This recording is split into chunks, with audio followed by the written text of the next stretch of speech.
How often do we consider the human cost of war? Not just in terms of lives lost, but in terms of lives irreversibly changed. Today we're turning our focus to the Israeli-Hamas war, a conflict that has left a profound impact on both sides.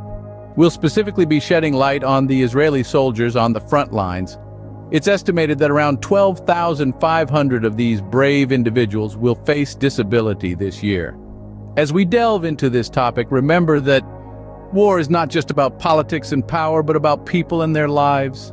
To truly understand the implications, we need to travel back in time and follow the events of the Israeli-Hamas war. Let's start at the beginning.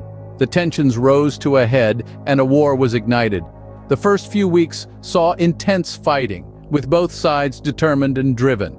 The Israeli Defense Forces, known as IDF, stood strong, but the relentless offensive of the Hamas fighters was something to reckon with. Key battles began to take shape, turning the tide in unexpected ways. One such pivotal moment was the Battle of the Gaza Strip. The IDF, known for their strategic prowess, found themselves in a tough spot, cornered and outnumbered. This led to a significant number of casualties, a shocking turn of events that reverberated throughout the nation. The strategies employed by both sides were complex and intricate, a deadly chess game on a grand scale. However, it wasn't just about the large-scale battles. Covert operations, guerrilla warfare, and surprise attacks played a considerable part in this war. The IDF, although well-equipped and well-trained, suffered heavy losses from these unforeseen tactics. As the war progressed, it became clear that the toll wasn't just on the battlefield. The psychological impact on the soldiers, the strain on resources, and the mounting number of casualties became a grim reality. It's estimated that around 12,500 of Israel's soldiers will be left disabled from this war by the end of the year. There were turning points, of course, moments of victory and loss, of courage and resilience, but every victory came with a price. Every triumph was marred by the growing list of those who could no longer fight, those who had given everything for their country. Now that we've navigated the timeline of events, we can start to comprehend the gravity of the situation. Behind every statistic are real people with real lives that have been drastically affected. Let's take a moment to delve into the lives of a few Israeli soldiers who have been left to grapple with disabilities as a direct consequence of the war. Meet Yonatan, a young soldier who used to love playing soccer and hiking before he was drafted. He was full of dreams and aspirations, but now he finds himself bound to a wheelchair, grappling with the harsh reality of life. His dreams haven't died, though, they've just changed. Now he dreams of mastering the use of his prosthetic leg and of someday walking his daughter down the aisle. Then there's Miriam, a once vibrant medic in the field who now battles with post-traumatic stress disorder. She was once the life of the party, always ready with a joke or a comforting word. Nowadays, she finds solace in the quiet corners of her home, slowly rebuilding her life, one therapy session at a time.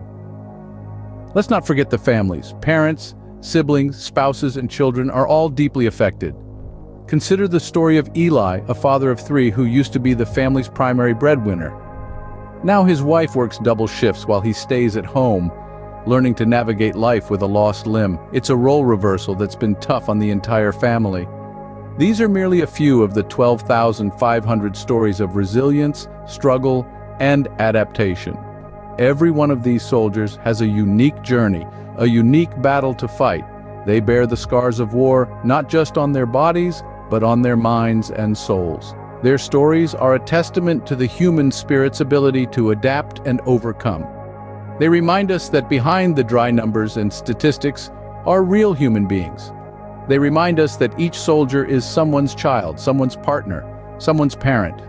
These stories serve as a stark reminder of the human cost of war. The impact of these casualties goes beyond the individual soldiers and their families.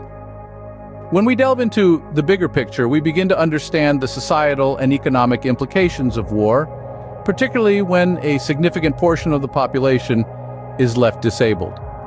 This is a deeply complex issue with far-reaching consequences that are often overlooked. Firstly, the financial burden on the healthcare system is immense, with 12,500 soldiers expected to be disabled this year. The cost of medical care, rehabilitation services, and long-term support is staggering.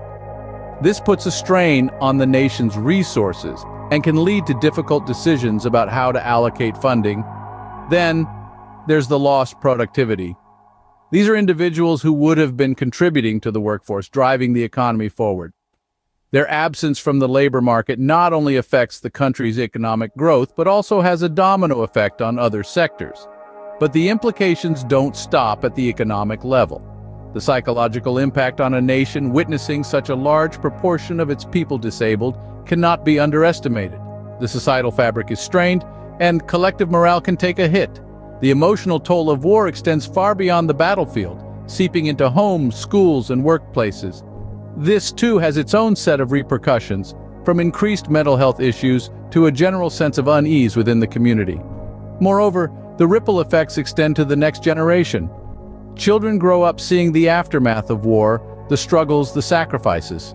This can shape their worldview, their perceptions of conflict, and their understanding of its consequences.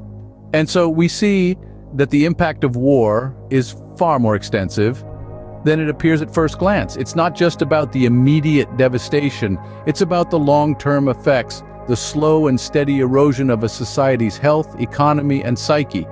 The ripple effects of war are far-reaching and long-lasting. In this journey, we've seen the personal, societal, and economic impacts of the Israeli-Hamas war. We've journeyed through time, recounting the events that have led us to this point. We've seen the toll it has taken, not just on the faceless numbers we hear in the news, but on individuals, on families, on societies. We've looked at the human impact, the 12,500 Israeli soldiers projected to be disabled this year. Each one of them, not just a soldier, but a son, a father, a brother, a friend. Each one a life forever altered by the ravages of war. We've also taken a step back to see the bigger picture, the ripple effects of this conflict on the economy, on politics, on the global stage. It's a complex, multifaceted issue with reverberations felt far beyond the immediate combat zone. Yet in all these discussions, one thing becomes clear. The cost of war is immense, and it is a cost borne not just by the soldiers on the front lines, but by every single person in the society. It underscores the importance of peace, of dialogue, of understanding, and of finding ways to resolve our differences without resorting to violence. As we conclude, let's remember that behind every statistic is a person, and behind every war, a human cost.